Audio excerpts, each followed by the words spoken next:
폐차가 될 정도로 크게 사고가 났는데 경상입니다 라고 이야기를 하네요. 이거 납득이 되시나요?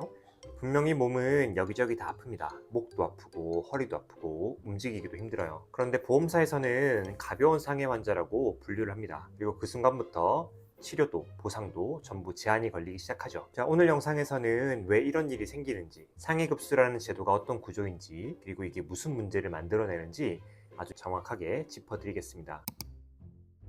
교통사고가 나면 단순히 치료만 받는 게 아닙니다. 반드시 따라오는 게 하나 있죠. 바로 상해급수입니다. 이 상해급수 하나로 경상환자인지 중상환자인지 결정이 되죠. 그리고 이 분류가 단순한 분류가 아니라 치료 범위나 기간, 치료비 부담, 합의금 이 모든 것에 직접적으로 영향을 미칠 수 있어요. 자, 예를 들어보면 경상환자로 분류되는 경우 치료를 계속 받으려면 진단서를 제출해야 합니다. 제출하지 않으면 지불보증이 종료가 되죠. 그리고 본인 과실이 있는 경우 치료비가 일정 금액을 넘어서게 되면 거기서부터는 본인 과실만큼 본인이 치료비를 직접 부담해야 합니다. 그뿐만이 아닙니다.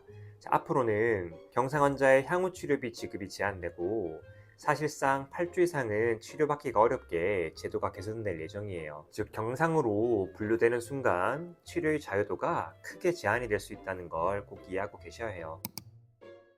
자, 여기까지 들으면 그래도 경상이면 가벼운 부상 아닌가요? 별로 다친 것도 아닌데 그럴 수 있는 거 아닌가요? 자, 이런 생각을 하실 수가 있어요. 근데 이걸 조금만 자세히 들여다보면 큰 문제가 있습니다. 이 상해급수라는 게 실제 아픈 정도를 정확하게 반영하지 못하거든요. 교통사고 환자 대부분이 어디를 다칠까요? 척추와 관절입니다. 목이나 등, 허리, 어깨, 무릎 이런 부분들인데요. 그런데 이 부위의 부상은 등급을 나누는 기준이 굉장히 단순화되어 있습니다. 골절이 있느냐, 수술을 했느냐 이 두 가지가 기준인데요.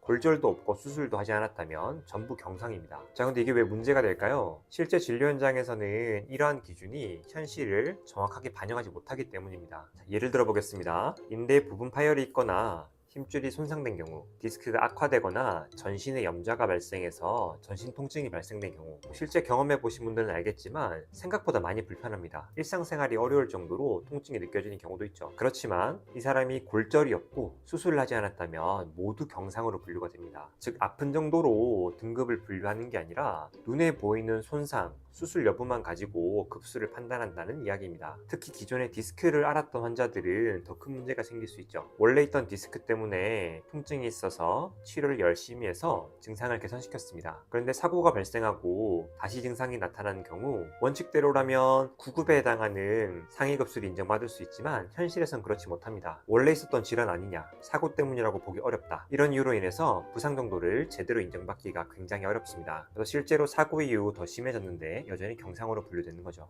자, 그러다 보니 지금 굉장히 이상한 상황이 만들어지고 있어요. 사이드미러에 가볍게 콕 부딪혀서 아픈 사람과 폐차가 될 정도로 사고가 났지만 골절이 없는 사람이 똑같이 12급 경상환자로 분류된다는 점이에요. 이게 지금 현장에서 벌어지고 있는 일입니다.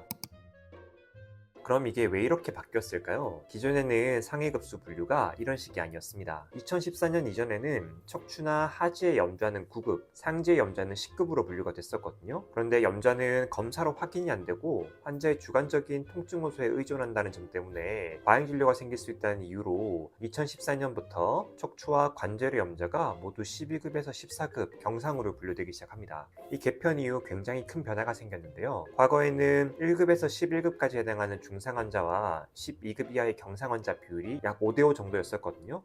그런데 제도 개선 이후 경상환자의 비율이 94%까지 증가하게 됩니다. 전체 사고 피해자 수가 비슷한 걸 보면 이건 실제 환자가 늘어난 게 아니라 분류 체계가 달라지면서 경상환자 비율이 늘어나 보이게 된 것이죠. 그리고 여기에 중요한 포인트가 하나 더 있습니다. 경상환자 진료비가 폭증했다, 이런 이야기 많이 들어보셨을 거예요. 근데 실제로 숫자를 들여다보면 상해급수 변경 이전에는 12급에서 14급까지 해당하는 환자의 진료비가 약 1,500억 정도 됐었거든요. 그리고 제도 개선 이후에는 약 1조 1200억으로 8배 가까이 진료비가 증가하긴 했습니다. 그런데 이걸 보고 와, 경상환자 진료비가 폭증했네, 과잉진료 때문이다, 이렇게 해석하면 문제가 있는 거예요. 왜냐하면 전체 진료비의 규모는 크게 변하지 않았거든요. 그리고 앞서 얘기했듯이 경상환자 비율이 50%에서 94%까지 늘어났기 때문에 당연히 진료비도 늘어날 수밖에 없습니다. 그리고 1인당 평균 진료비를 살펴보더라도 과거에는 9급, 10급에 분류되었던 사람들이 12급으로 내려오면서 1인당 평균 진료비가 당연히 늘어날 수 있는 된 거예요. 경상이 아니었던 사람이 경상으로 분류되면서 진료비 평균값이 늘어난 거죠. 자, 여기까지가 과거 그리고 현재 벌어지고 있는 일들입니다. 자, 그리고 이제 앞으로 벌어질 일들을 한번 살펴볼게요. 이렇게 문제가 있는 상해 등급 분류 체계와 왜곡된 통계 자료를 기반으로 경상 환자의 치료 자체를 제한하려는 방향으로 제도가 바뀌고 있습니다. 자, 앞으로 어떻게 바뀌냐? 핵심만 말씀드리자면 경상 환자는 향후 치료비 지급이 금지되고 사실상 8주 이상의 치료를 제한받게 됩니다. 이걸 한 줄로 요약하면 경상 환자는 정해진 만큼 최소한의 보상만 받으란 얘기인데요. 올해 5월부터 시행 예정인 이 자동차 보험 개정안에 대해서는 이전 영상을 꼭 참고해 보시길 바랍니다. 자, 이제 가장 중요한 질문을 한번 던져볼게요. 현재 경상 환자로 분류되는 사람들이 진짜 경상 환자들만 있을까요? 그렇지 않습니다. 환자들이 뒤섞여 있어요. 실제 경상 환자와 경상이 아닌 환자가 뒤섞여 있는 겁니다. 그런데 실제로 아픈 환자를 경상으로 모두 묶어버리고 그 경상 환자 데이터를 기준으로 통계를 만들고 그 통계를 근거로 치료를 제한해야 한다. 자, 이런 구조를 지금 만들어가고 있는데 이건 처음부터 끝까지 잘못된 겁니다. 분류 기준이 현실을 반영하지 못하고 있고 그 결과 통계가 왜곡되고 이 왜곡된 통계를 근거로 치료를 제한하는 정책이 만들어지고 있습니다. 그리고 결국 이 피해는 모두 환자에게 되돌아옵니다. 피해자는 정당하게 치료받을 권리를 침해받고 있고 자동차 보험으로 더 이상 치료를 받지 못하게 되면 그 부담은 오롯이 건강보험으로 전가될 수 있습니다. 자동차 보험으로 치료가 어려우니 건강보험으로 진료를 받게 되는 거죠. 왜 가해자와 보험사가 감당해야 될 부담을 전 국민의 건강보험으로 부담해야 하는지 이해할 수가 없습니다. 결국 이 제도가 시행됨으로 인해서 이득을 보는 주체는 과연 누구일까요?